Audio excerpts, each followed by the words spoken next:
Hello, everybody. Good morning. We'll just give it a few seconds for everybody to trickle in. Nice.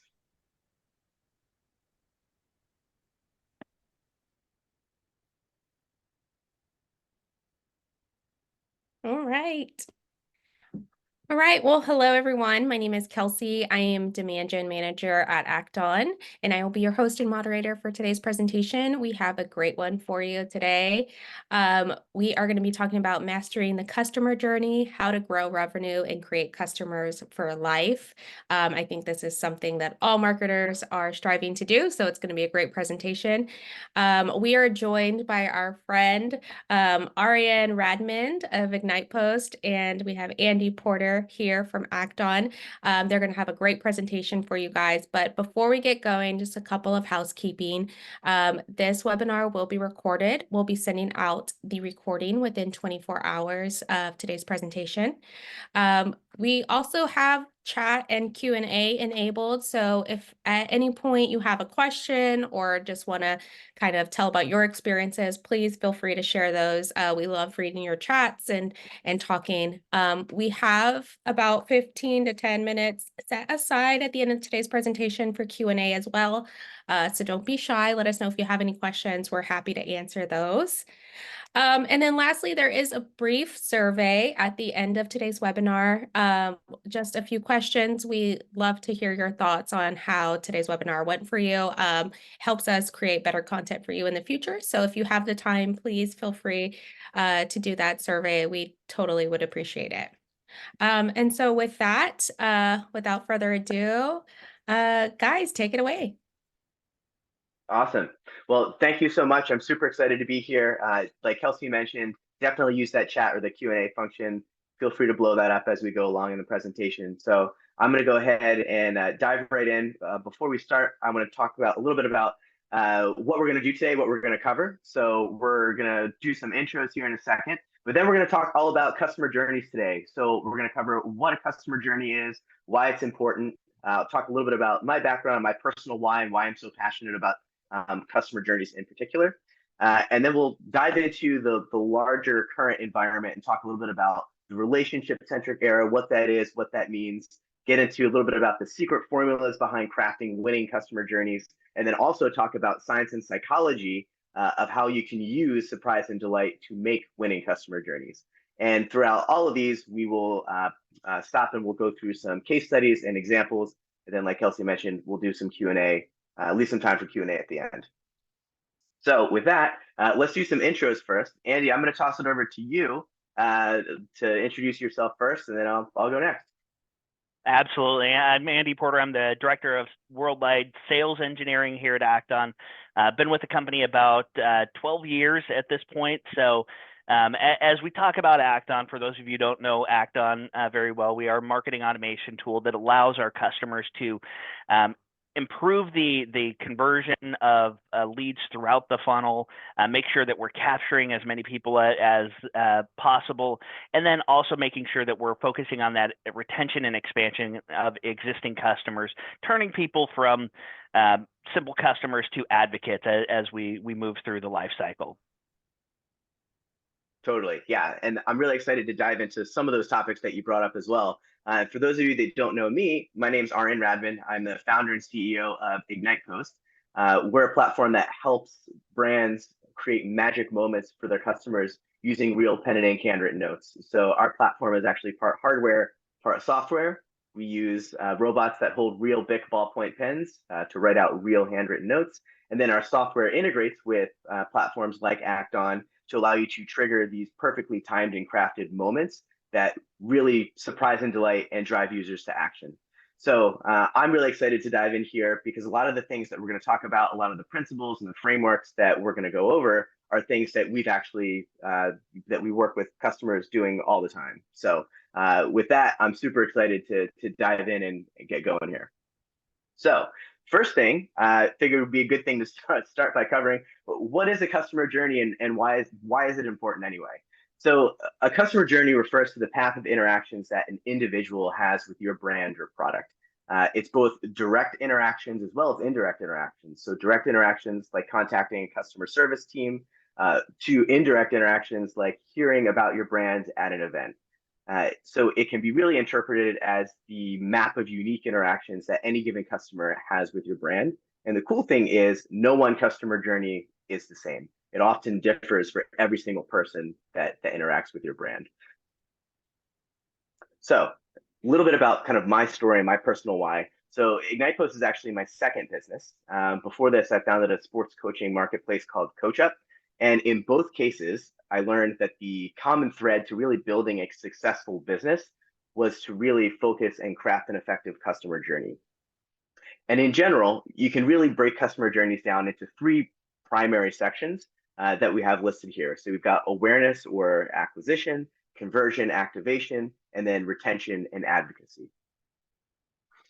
So the thing that I have noticed in both businesses is that people make a couple big mistakes. So number one, everybody focuses too much on the awareness and acquisition phase, and nobody puts nearly enough effort into the retention and advocacy. And that's really the key difference that I see between large successful brands and brands who really struggle to break out. If you spend all of your time and attention on the acquisition part and only do the bare minimum for activation, retention, advocacy, then essentially what you're building is a leaky bucket. Yet this is what most brands do, and this is what we see all the time. And at IgnitePost, we spend a lot of time working with brands to kind of plug those holes and stop that leaky bucket. So, to create customers for life, really the important metrics to understand are your cost of acquisition, your retention rates, and your lifetime value. And it's really your customer journey that influences those things. Yeah, and Arian, before you move on, one thing that I can echo here is when I get into a lot of conversations with customers that are moving into marketing automation, the heavy focus is how do I get more leads into the top of the funnel? And there's too often that heavy focus there, and then I'm not worried about our customer retention. I'm not really focused on that, and so you lose this captive audience that already has chosen you, and you're not capitalizing on that effect. And so I think that's something that we see across the market, whether you're talking about IgnitePost, Acton, or any other tool that you're looking at. Totally, 100%. And I always like to put this slide up here because the customer journey, there's so many things and components that go into it. A lot of times we get questions as to what falls into different categories and what falls into different sections. And so if we talk about the effectiveness of a customer journey, that will either make or break your brand, either make you wildly successful or actively sabotage you. These are the various touch points and the various phases of the journey that we talk about. So what I'm going to do is I won't go into kind of all of these things, but I just want to give people an idea of what various touch points along different phases look like. So what we want to do now is I'm going to give you a framework that I'm going to share here in a moment that actually allows you to craft and influence a customer journey that leads users to make purchases with you. And so to create a robust and scalable, effective customer journey, like there's a bunch of things here, but really there's three things that you really need to focus on, and everything else kind of stems from those things. And those three things are these right here. So number one, you need a deep understanding of your target customer. This typically involves breaking up your core customers into target personas and really digging in deep and understanding who is it that I'm actually targeting and going after, right? If you don't have a good understanding of who you're targeting, then it's going to be very difficult to actually craft a journey that's enjoyable or delightful or even effective for them. Second, after you've figured out who your target is, then you need to create a strategy. You need a well thought out strategy. Every interaction and touch point with your brand should be intentional and have a purpose. And this is important because there's a right way and a wrong way to do this, as well as a way to use science and psychology to your advantage, which we're going to talk about here in some of these later slides. But this is really the only way to create customers for life, is to actually understand your customer and then actually have a strategy based on who your customer is to surprise and delight them. And then, of course, the third piece is having a scalable way to execute, measure, and improve as you go. So that's kind of the three pieces put together is really the framework that you need to think about when you're crafting a customer journey. And I think what's important here is to understand that this is almost a cycle as you're dealing with this, because it's not, once you get to that last piece of creating the content and getting the feedback, then you get a better understanding of your customer, and then you start to strategize. And so being able to adapt and apply the learnings that you have throughout the life cycle is going to be crucial within this framework. Totally, yeah. And said another way, it's kind of this intersection here in the middle is really where the winning customer journey comes from. And honestly, each of these components here could probably be a webinar in and of itself. We can dive into scalability and automation and all that. We can talk about targeting your personas and how you develop those personas. For the purpose of this webinar, I'm actually going to really focus in on the strategy part, because my goal is to really arm you with tools and frameworks and strategies that you can take and implement yourself in your business right now, or for your brand. If you're interested in either of those other things, reach out to Andy or myself afterwards. We can go all day and talk more into scalability and developing your personas, but we're really going to zero in and start talking about some strategies that you can take and implement yourself. So before we do that, let's understand the current framework, the current environment, the playing field, before we talk about the framework that's going to help us. So right now, we're living in what we like to call the relationship-centric era. But I like to reverse back a little bit to figure out how we got here. So back in the 2000s, everything was what I would call product-centric, right? People care about how many features we cram into a product. When a new service or product came out, you heard people talk about things like, oh, we have 10 million lines of code in this product. It was really about cramming a lot of bells and whistles into a specific product. And then what people realize is that people don't really care about all of these bells and whistles that you cram into your product. They really care about how your product or service can really help them. So then we transitioned into, I'd say in the 2010s, into what I like to call the customer-centric era. And this is, we're all familiar with the marketing adage, oh, people need to see my brand 7 times before they realize it. I think actually now it's probably more like 12 times, because there's just been so much noise created. And now we're in this spot where customers are just oversaturated with way too many digital touch points everywhere. And so the key really is, if we're transitioning to today, to think about, all right, how can I cut through some of this noise, and how can I really develop a relationship with my customers? That's what people want, right? So we call that this time in which we're living, the relationship-centric era. And it's less about how many times can I get in front of people. It's more about quality over quantity, and it's more about developing that relationship with your customers at scale. We're at a point where everybody wants the white glove treatment. Everybody wants to be treated like a VIP, or to feel like they're a VIP. So to win, it's about creating that experience and developing that relationship and giving everybody that VIP feel. And by the way, don't take my word for this. This is actually backed by data. So we're at a point right now where every email user on the planet gets an average of about 120 emails into their inbox every day, coupled with 5,000 digital ads that get pushed their way on every device that we own: your tablet, your watch, your smartphone, everywhere. So everything is vying for people's attention. And it's no wonder that the cost of customer acquisition has risen by 60% over the past 5 years. That's according to Business Flyer. And so today, brands really need to differentiate themselves if they're going to win. So they need to differentiate themselves from their competitors. And you don't do this by making different products from your competitors. You do this by giving your users a differentiated and better experience than your competitors. So that's what we're going to dive into and talk through right now. And before you move on, Arian, a couple of things on that screen, that previous screen. 120 emails per day. A good example of this just influx is thinking that, hey, we're building this relationship. I can provide value to something. So a good example for those of us who live in the U.S. who've done daylight savings recently.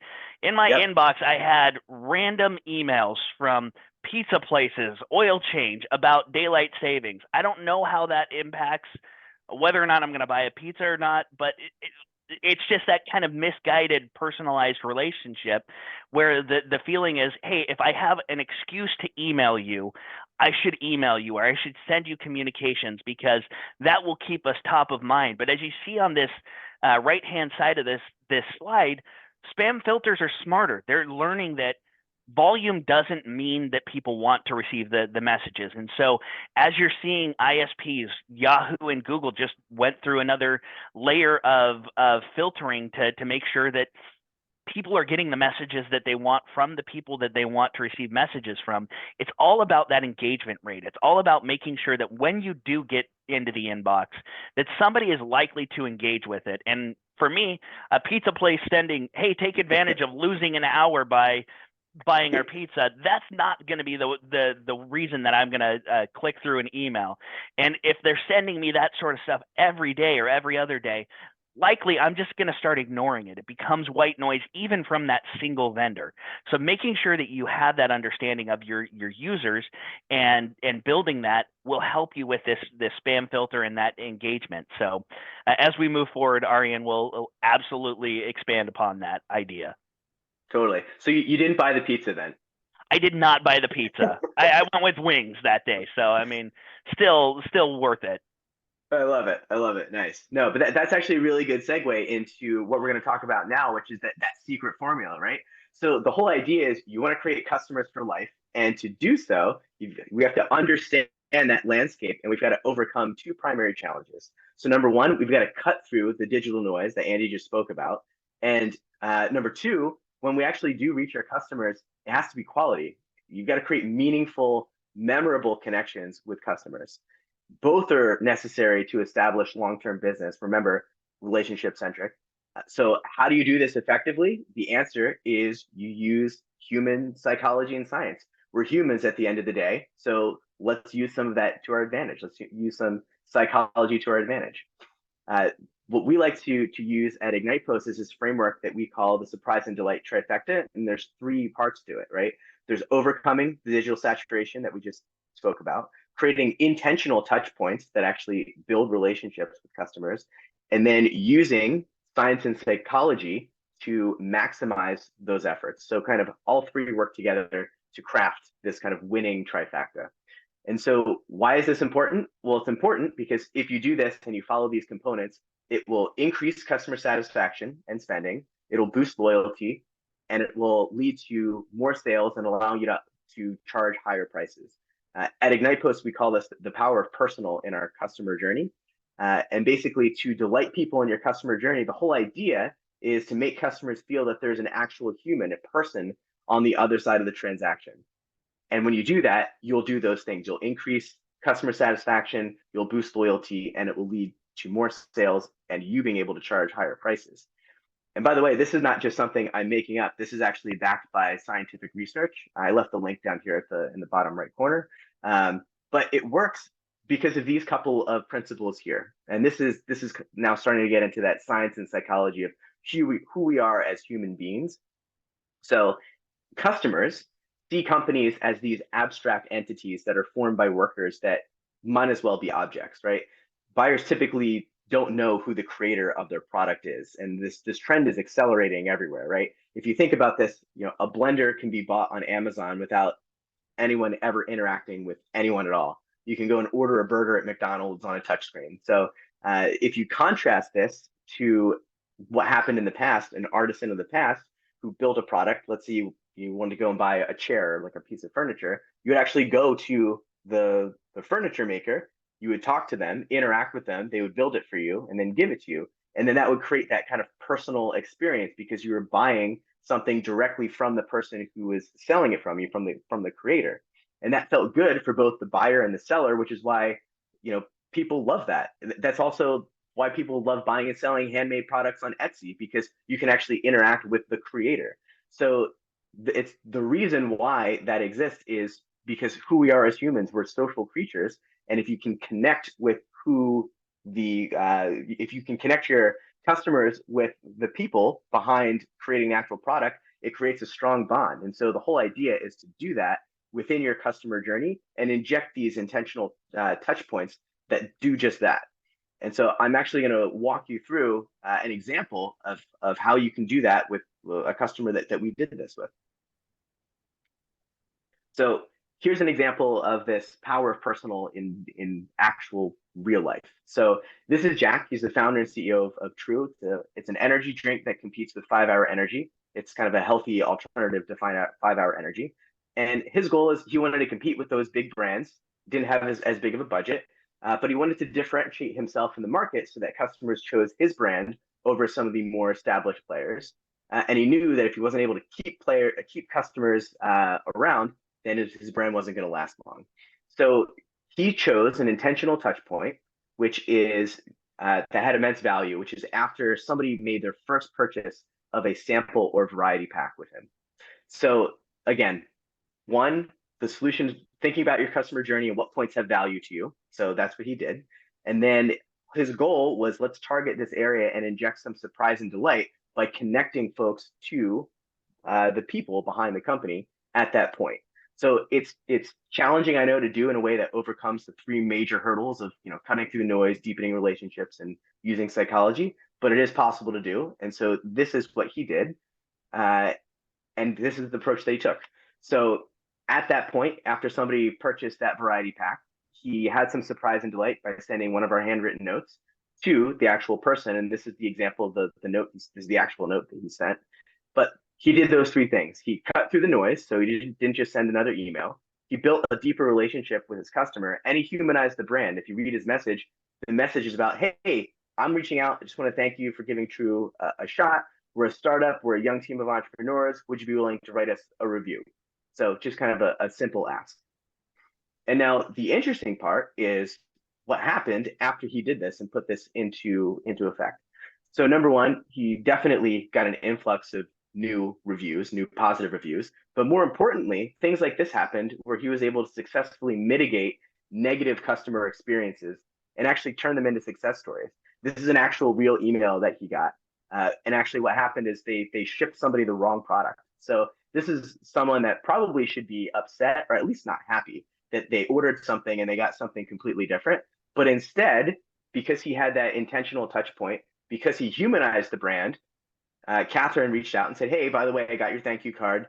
Thanks so much. Little things that make the difference. I'll post this on social media. I wrote a review for you on Amazon. By the way, can you send me what I actually ordered and charge my card? So again, it's using those little intentional touch points and human psychology to turn things around that will just kind of take your business to the next level and inject that human surprise and delight factor.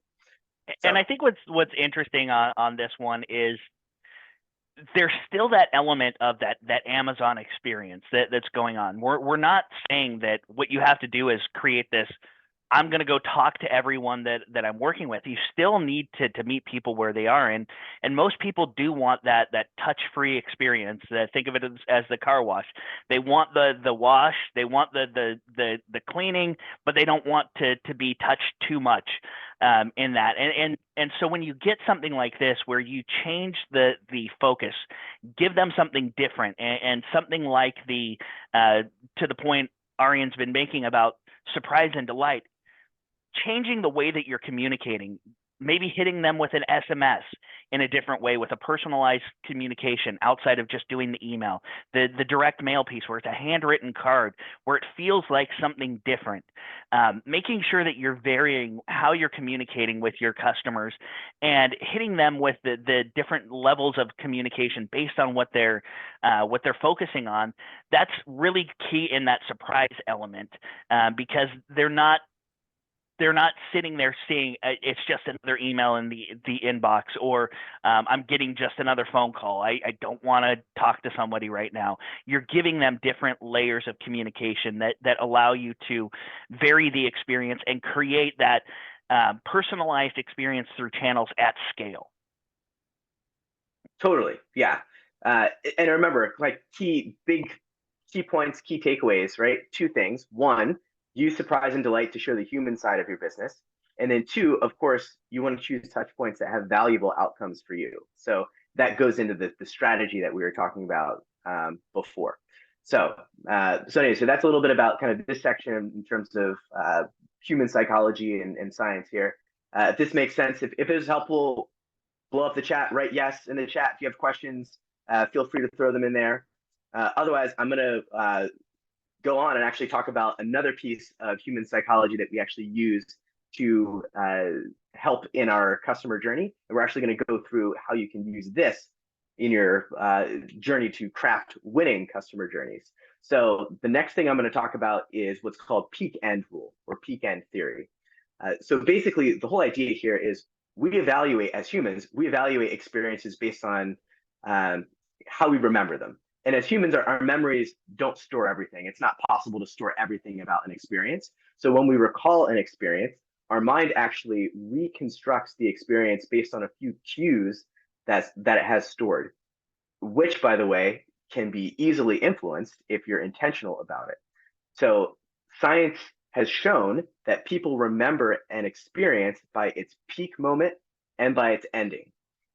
One thing I always like to do is this is the billboard for the latest Boston Calling. I'm a Boston guy, but it's really interesting because peak end theory is at work here. If you look at the lineup every day, there's a reason why every day the headliner or the biggest act of the day ends each day. It's because as humans, that's what we remember. We remember like one most intensely, positive moment, and then remember the ending of a particular event. And so if you look here, this is literally peak end theory in action.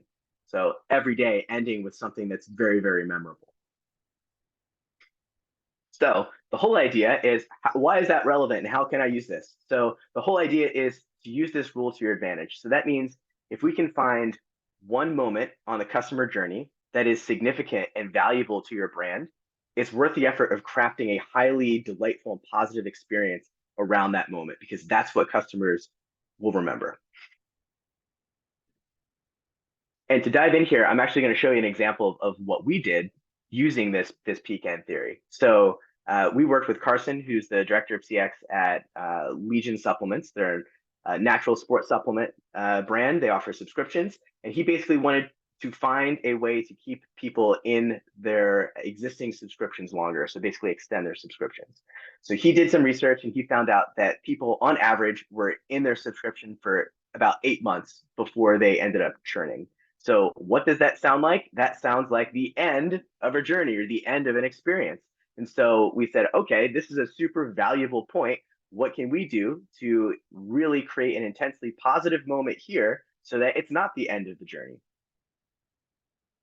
So this is what we set up. So we knew that customers normally churned around month 8, especially if they're no longer engaging with the brand. So on month 7, we actually created this experience and automated it for Carson. And so members got this actual handwritten card in the mail. They said, hey, did you know you're one of our best customers? You're a big deal around here. Without supportive people like you, we wouldn't exist. As a thank you, here's 15% off your next 3 months of subscriptions with this coupon code. And he sent like a personal offer, personal code. So again, we took a specific point in time that could be viewed as the end of a journey and just created an intensely positive moment right there. Literally called them a VIP, treated them like a VIP, rolled out the white glove service for them. And as a result, he had a 7% conversion rate from that cohort. Basically preempted customers from churning out of their subscription, which means an increase in their customer lifetime value. Like just think about your own brand, right? How valuable would it be if 7% of people who were going to cancel decided not to? By the way, if you do this on a monthly basis, like let's say you have a 7% monthly churn rate, the equivalent annual churn rate is 58.14%. So if you have a 7% monthly churn rate, you're losing more than half of your customers every year. So just think about this. This actually goes back to what we were talking about earlier with how important retention is. So if you could snap your fingers right now and grow your user base by 58%, that's certainly something worth doing. Yeah, and I think this is an area where automation really fits into the journey very well, because a lot of the issues that you have with something like a peak end experience is you have to have that set up, that pre-configured follow-up, expecting somebody to remember, okay, I need to go in and engage at these different layers, at these different statuses. That's expecting a lot of human capital to go do this. Totally. And so having that layer of automation of understanding, okay, here is what we consider the peak experience. A good example is we work with a number of different hospitality. Red Lion Hotels, one of our case studies. They use Act-On to help to promote the stay experience before somebody shows up, giving them a layouts of the property that somebody's going to stay at, what other amenities that they could be using or leveraging during their stay, what sort of things as far as a dining experience in the area that might be of interest to the individuals. And so they're building up that peak experience when somebody actually gets to that stay, but they don't leave it there. They go and have a post-stay sort of engagement where after somebody stays, they try to understand, how was your stay? What sort of things worked? What sort of engagement were you getting in that experience? And so you're also then trying to build from, hey, we appreciate your responses. Here's some other things or other locations that might be of interest to you. So you're building that future likelihood of somebody in that end experience of that particular engagement to come back and have another experience with you. And so in those sort of transactional sort of engagements that people have, that purchase of a subscription, whether we're talking about that or a single product, having that peak, that purchase is that peak layer, and then that end is, you want to have that end as far out as possible when it's a subscription. So making sure that you are building up that experience post peak to create a positive experience to where you don't have a likelihood of that end process, if it's that person's choice, being something that they will choose and look back on negatively on the company. Totally, yeah. And the interesting thing too is once you kind of understand and know this theory, you kind of start seeing it around you everywhere. So at least that's what happened to me when I kind of first ran across peak end theory. I was like, oh man, now I see this happening all around me everywhere. So I thought that's interesting. That was a little tidbit that I took away. But in terms of the key ideas and takeaways here, right? Use peak end rule to concentrate your surprise and delight touch points, and find one point along your customer journey and make it intensely pleasurable. So those are kind of the two big takeaways here. So we have a good question here from the chat, and we've got a couple of questions. One we're going to address at the end because I think it deserves a deeper conversation. But Heather asks, if you know your customer lifetime value or lifetime is about 13 months, would you send a win-back campaign at the 13-month, and how many attempts would you recommend for trying to regain that customer? So go ahead, Arian. You go first. I'll chime in later. I'll go. So I would say starting earlier is always the better experience in that. So if you know that let's say your lifetime is about 13 months, making sure that you are engaging them prior to that anticipated end is going to likely push out that anticipated end. And if you do have that end experience and it's more about that win back, I would give a little bit of a breather, especially in a subscription-based sort of thing, a product-based, where you know that, hey, somebody is going to likely have an annual subscription. I would give a breather, and maybe 6 months after the contract, that's when I should start that win back sort of conversation. Hey, how are things going? Hey, we know we talked about these sort of rules and layers when you were a customer with us, and are you achieving those sort of things moving forward? So that would be my recommendation, especially in a SaaS subscription-based sort of engagement. You always want to start early in both senses because if you get too close to that decision point, it's already too late. Yeah, totally. And I would echo a lot of those sentiments too. That was kind of where my mind went first is, anytime you can keep a customer before they churn, you want to do that because it's always easier to keep a customer and sell more to them than it is to win them back after they've left. So, to echo Andy's point, yes, always start earlier. And then this is actually an awesome question because we're going to dive into a little bit of that next. Actually, we're going to go through how, if you are doing a win back experience, some different techniques and different things that you can do to win people back onto the customer journey. So we'll actually dive into that here in a moment. Cool. All right. So with that, let me dive in here. So the next thing that we're actually going to talk about, and that was actually a very good segue, is the delightful feedback loop. So this is a framework that we use at Ignite Post a lot. And the key to customers really feeling a sense of surprise and delight is to seeming as though you're in their minds, you're in your customers' minds, and know exactly what they're thinking when they're thinking it. So we use this technique called a delightful feedback loop to do just that. And so to elaborate, we basically delight customers, ask for feedback, take that feedback, and then use it, put it into action to inject some surprise and delight into the customer journey at the appropriate time. So I'm actually going to walk through an example. It was really cool that we got that question from the audience here of exactly how to do this. So this is actually best done in a two-step, two-phase approach. So phase one is data mining. Find a way to survey users, gather data about a particular moment that you want to inject some surprise and delight, which can be done in a number of different ways: surveys, calling, email. You can actually just go into your database and just do some data mining there. And then once you have that information, data mine it, figure it out, and I'll go into this in the next slide here. But basically, take that feedback and use it to surprise and delight customers in a way that feels like you're reading their minds. Like your whole goal is for customers to say, "How in the world do they know I was thinking about this right now, right at this exact moment?" Now, to actually illustrate this, the best thing to do is actually walk you through an example. So here's an example of how you can do exactly this. So we work with a company called Point Broadband. They're a broadband provider. They provide fiber broadband to rural and suburban America. They basically use this delightful feedback loop technique, and they had some amazing results. So here's what they did. Phase one, data mining. They reached out to customers who had canceled their accounts to ask them to fill out a feedback form. Really just, hey, I know you left us. What's going on? If you're unhappy with the service, tell us. Just give us some feedback. They used our service, so we did this via a handwritten note. And this is exactly what the note said. Hey, if you're happy, I'd like to know why. Is the quality better with whatever service you move to? Is it less expensive? Give us a call back and let us know.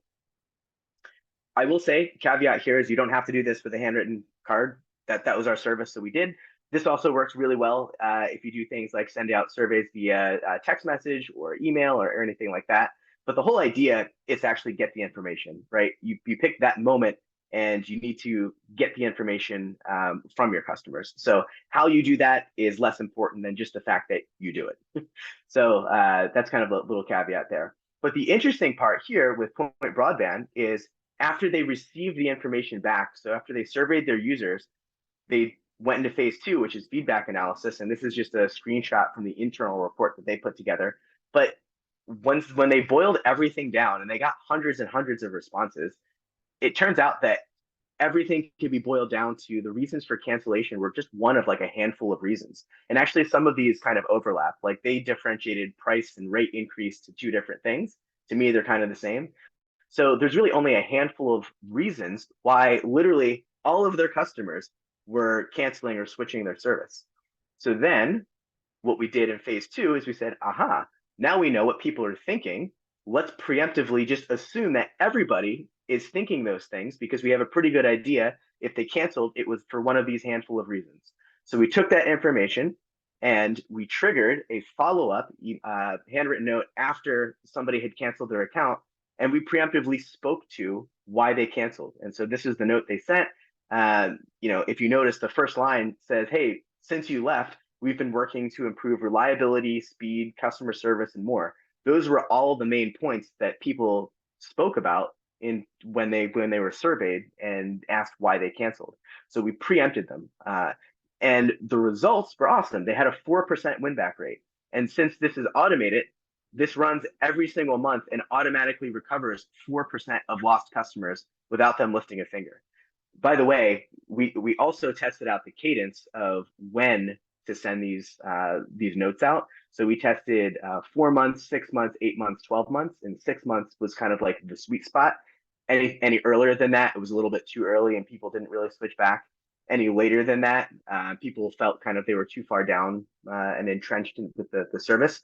But keep in mind, this is a cable company, right? This is not just like click a couple buttons and I'm going to switch service. This is actually a very painful process of switching back. So the fact that they were able to get 4% of people that canceled to come back and return old equipment, get new equipment, scheduled an installation is a big feat. So this was something that was like really huge for them. Yeah, and I think one of the things that Arian is mentioning with this is there's a lot of data that underlies how you're building this up, and some of it is provided by your customers explicitly. So asking for those surveys, using some automation to get touch points and NPS type activities is important even prior to somebody leaving. So having a finger on the pulse of your customers throughout their life cycle is really important. And especially if you do know that people are leaving, hey, what are the reasons for that? That could be something that you're asking a survey for. That could be something that's stored in your CRM because you're when people cancel, you're tracking that information. So it doesn't have to be a painful process to gather that information. A lot of it is already stored. It's already information that you have. It's a matter of then using that information and, for lack of a better term, weaponizing it to make sure that you're effective in the market. Having the data is one thing, but being able to leverage both the explicit data that you have in CRM and what customers have responded, and the implicit behavioral data, the things that automation is designed to track, how they're engaging with your website, how they engaged 6 months ago versus how they're engaging now. That could give you a big indication of whether or not somebody is likely to even hit that cancellation. So when you get to these handwritten letters, these SMS messages where you're trying to get somebody back on track, you can be preemptive and talk about 6 months before their contract is due up, to have that sort of feedback loop. And then 6 months after, if somebody does cancel, having that touch point of saying, hey, you left. How are things actually going? Is the grass actually greener on the other side? And a lot of times you'll find that's about the perfect time where the pain of the excitement of switching to something else is over, and the pain of what they're missing from what they had previously starts to bubble up, and it gets past. It's before that complacency status that Arian was mentioning earlier. Totally, yeah. And that actually dovetails really nicely to kind of the next point that I wanted to make, which is one of my favorite quotes. This is by Patrick Campbell, CEO of Profitwell. They're a SaaS platform that does pricing and kind of churn data. But by really focusing on this retention piece, by increasing your retention rate by just 5%, he said it's possible to increase your profits by up to 95%, which is like crazy to me. So that to me is something to really kind of hone in on. So if we're and talking that number is about, actually also validated by Harvard Business Review as well. So that is yeah. pretty industry standard. If you get that retention up 5%, like Point Broadband did, you can get up to that 90%, 95% profit. So it could have that huge impact. Totally. So, summary, delightful feedback loop summary. Best surprise and delight experiences give customers the feeling that you're really, as a brand, understanding them. 2, you want to make customers think that you're in their minds and truly understand who they are, what they're going through. And then, of course, breaking that down to that 2-phase approach typically works the best, where you do some data mining first and then put it into action second. So quick recap of just in general what we talked about today. So we talked about differentiating from the competition. We took a look at the current state of the world and talked about the 3 things you have to do to create a sense of surprise and delight that creates customers for life. So a way to cut through the digital noise, intentional touch points that deepen relationships, and then, of course, leveraging some of these science and psychology tricks that we've talked about to get the desired effects. We also talked about strategy, dove into some specific examples of showing how you can analyze your customer journey for areas that are valuable to you and your brand and create touch points, intentional touch points there. And then, of course, beginning of the webinar, we spoke about the 3 things that you need to have to surprise and delight in your customer journey, which is understanding your personas, having a strategy, and then, of course, having a scalable way to test and measure repeatedly. So we talked in depth about number 2, strategy, in this webinar, but the other 2 areas are critically important as well. Like I said before, happy to follow up if anybody's interested in talking through those. But hopefully this gave you a little bit more of specific strategies that you can kind of take and put into action yourself. So with that, who's ready to take and put some of these strategies into action? And I'll leave this here. If there's any questions, or if anybody needs or is curious or has any questions about anything we went through, happy to dive in and talk through those right now. I will also say, as an offer, if anybody's interested in using Ignite Post or kind of kicking the tires and trying the service out, we actually are giving away $1,000 in free handwritten cards. I'll have Kelsey reach out and send out this link, but it's super easy. Pick sign up for any of our plans. We'll add $1,000 in credits, and you can use Ignite Post through Act On. We have a nice integration there, so you get a nice intentional touch point, and you can automate things so that you can scale as well. So hopefully everybody takes advantage of that. It's available to folks that are on this webinar, so there's no reason not to. Definitely fill out that form, and one of our team members will follow up with you later.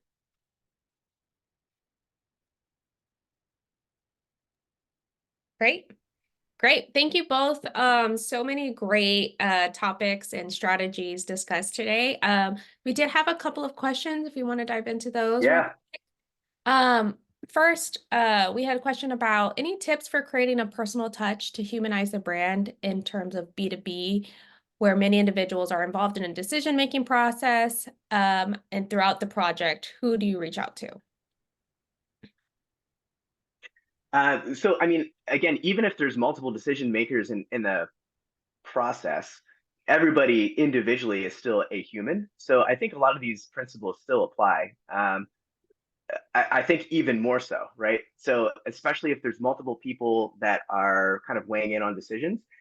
I mean, again, if we're talking about kind of like a B2B sales process or B2B sales aspect, it's really about finding kind of like a champion. So you can still create those personal human touch points. You can do a lot of the things that we talked about here.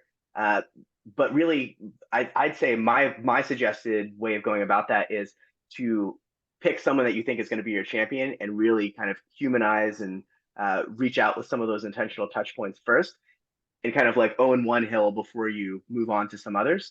So that's been a technique that has worked well for me. But in terms of the techniques, I don't think I would change anything. It would just be kind of directing with more intentionality, I guess. Yeah, I think kind of jumping in on that, there's a separation, I would say, between what you're doing from a marketing perspective and what you're doing from a sales perspective.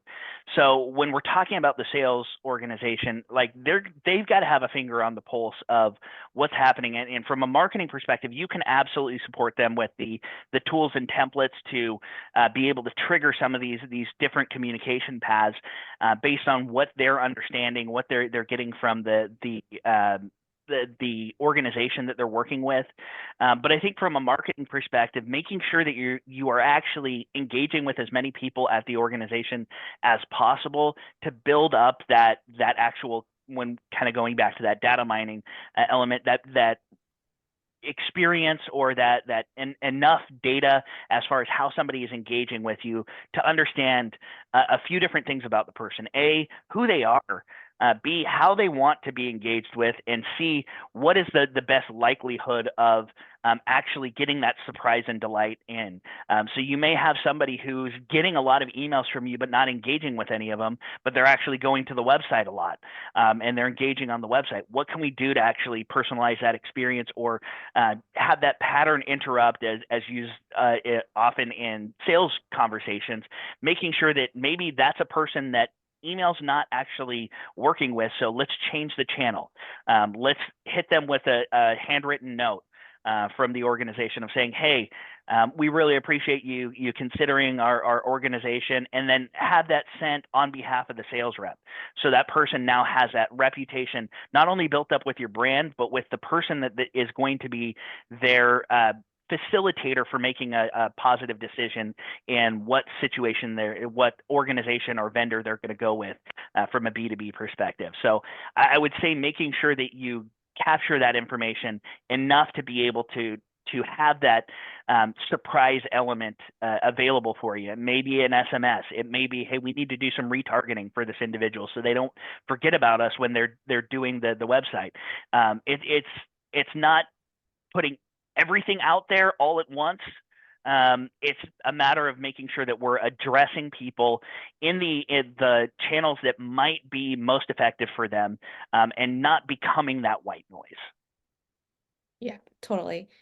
And just to like piggyback on that, as a demand gen manager too, I will say that just creating that surround sound, creating that different channels, messaging across different channels, but the same message, and kind of just really seeing what's working and what's not is so important to learn how you can best motivate people into the journey you want them to have. And I think that helps you to anticipate what other similar customers will be like. So you can start to programatize some of the things. Somebody is engaging in this way, so we've seen some success. Let's do this, and then go back and look back at the results, and then start over, understand the customer again, get to that personalized experience, and then look at your results, and then get back to that understanding. So it's an iterative process always. Unfortunately, Kelsey's job will never end here at Act-On.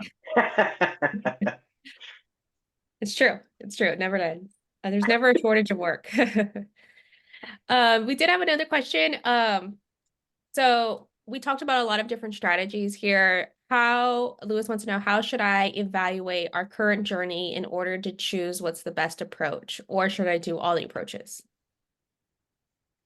Yeah, so I mean, best is subjective. I mean, what my typical framework is kind of look at your customer journey, figure out where you think the biggest kind of problem or friction point is, and start there. I mean, that's just kind of a general framework for almost anything. It's like, what is the biggest problem you can identify, fix that. What's the second biggest problem you can identify, fix that. So, it's not about doing absolutely everything. I'd say it's being more intentional and kind of really going in to see where you can have the most effect. So, we talked about the customer journey in terms of, acquisition, activation, retention, referral. So look at all of the interactions from, somebody hearing about your brand to becoming a customer, kind of map out the whole thing, and then see where you think the biggest friction points are. And then that's how I would figure out where to start. You definitely don't have to do everything all at once. In fact, it makes it very difficult to measure and kind of figure out what is impacting, what's actually having an impact if you do too much. So I would say more intentionality, figure out where the biggest friction point is, or where the biggest opportunity for improvement is. Start there, and then once you've identified that area, then go and see what techniques, how can I use like some science and psychology, how can I inject some surprise and delight, how can I use some of the tools that we talked about and some of the frameworks that we talked about here at that point, and then of course measure and see what the effects are.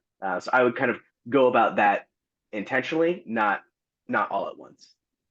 And I would say, kind of going back to one of the things we said early on in the presentation, you'll likely find very low-hanging fruit and easy opportunities as you look at that retention aspect of things, or lower down in the funnel. The hardest thing that you're going to do is just trying to find ways to have more feed into the top of the funnel. Look at different ways that you can convert from different stages. How do we increase the conversion rate, widen out that set of that funnel, or how do we support our sales organization to be able to close their deals faster? So speeding up the life cycle. I think those would likely be areas, if you look kind of down funnel or post sale, where you'll find some really good opportunities that might be low hanging fruit that isn't really changing a whole lot of the things that you're doing from an acquisition perspective. You're just using that same strategy, those same tools to feed into, how do I make my customers happy? How do I help my sales team stay on top of the deals that they have in the pipeline?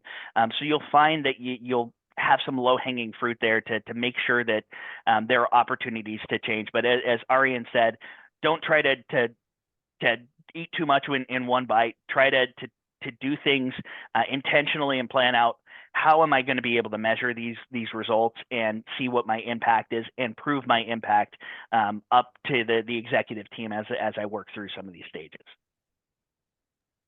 Absolutely. And then just one other question. Do you have any tips for mapping out the customer journey, especially if you have different personas and different industries that you're targeting? How would you go about doing that? Andy, you want to take this one, or you want me to hop in? I can jump in first, and then I'll let you be the color commentary on this one. I would say the first thing is to understand your customers. So before you can really understand your personas, understand who's actually bought from you in the first place, and that will help you build out the ideal customer profile. Who are our most successful customers? And that's going to help you to then extrapolate that into different audiences. Understand, why are people choosing us? And so when people, you kind of break down at the core, who is the customer that is actually choosing us, and then extrapolating that information, you can start to understand what are the things that motivate this individual. What are the different touch points? How do I anticipate things? And then also look at the data that you have in CRM. How long is the sales cycle? How long is my typical customer sticking around? Because that will help you to understand what sort of sales cycle, what sort of engagement rate that you have with individuals. And so you can start to plan those different sequences. Understand that maybe 6 months is the right time frame for you, and so you should plan everything on a 6-month sales cycle. Or maybe you have a 3-year sales cycle, so you have to do that long tail sort of communication path. And so understanding who your customers are, using the data at your disposal to understand how they're engaging, that's going to help you to get that baseline framework, and then iterate on that. Don't take that as the only thing that you learned, because 3 years ago your customer base is not going to be the same as your customer base 3 years from now, or even 6 months from now. Totally, yeah. And then just to piggyback on that too, for sure, a lot of times just pen and paper has been my best friend. So that's where I typically like to start. Echoing kind of what Andy said, starting with your ideal customer profile is super important. Just kind of figuring out who it is that we want to target and getting as granular as you possibly can and really humanizing them. So I see a lot of folks a lot of brands actually don't go far enough when they create those ICPs, in actually like giving them a name and giving them a backstory and kind of really, really humanizing them. So that's one, suggestion or tip that I would have there. But I would also say, if you asked about kind of like the process, don't let process get in the way of actually just executing and getting it done. Many, many times I've literally just started with like pen and paper and just started, scribbling things down. And then once you take that, you can get a little bit more structured. Same thing for the customer journey. Pen and paper has been my best friend too there. Literally just taking a look at, all right, what are all the touch points that customers could possibly have with our website, our app, our integrations, like where are people coming in, just to kind of get an overall idea. I've used tools like FlowMap and things like that as well to kind of map things out. But again, I think the actual tools you use are less important than the actual process of just going through and thinking through it. Because once you have everything in front of you, that's when you actually start making connections and can actually start seeing some of these things and actually putting some of the stuff that we talked about here in this webinar into action. And I would say just try things. The worst thing that you can do is let perfect be the enemy of good. As you're building these things out, you're not going to be perfect. And that's the whole point. And even if you do become perfect now is not going to be perfect 3 months from now, or 6 months from now, a year from now. You should always be constantly revising, going back and saying, is my customer base really like this anymore? Using maybe not an erasable pen or a pencil instead of the pen sometimes, or being okay scribbling things out. It should be an iterative process, and it should be an ongoing process that as you learn more, as you get more information, as you get more data, as you find out this is the data that I want to track, and then use that data to inform your decision on how you move forward. It should always be a growing iterative process, a cycle to get back to, okay, where should we be going now? Absolutely. I love that. And then I actually just heard on LinkedIn someone say that like perfection is the new procrastination. And I was like, yes, absolutely. Okay, great presentation, you guys. I thought that was so helpful. We have some really great feedback already in the chat. Thank you all for joining us today. If you guys have any other questions or would like to get in touch with us, please feel free to do so. I will be following up with the recording as well as the slides if anybody is interested. And then again, there is a survey after this presentation, so please fill that out if you have time. And with that, have a great day. Thank you. Thanks, Awesome. everyone. Thank you. Thanks, everybody. See you later.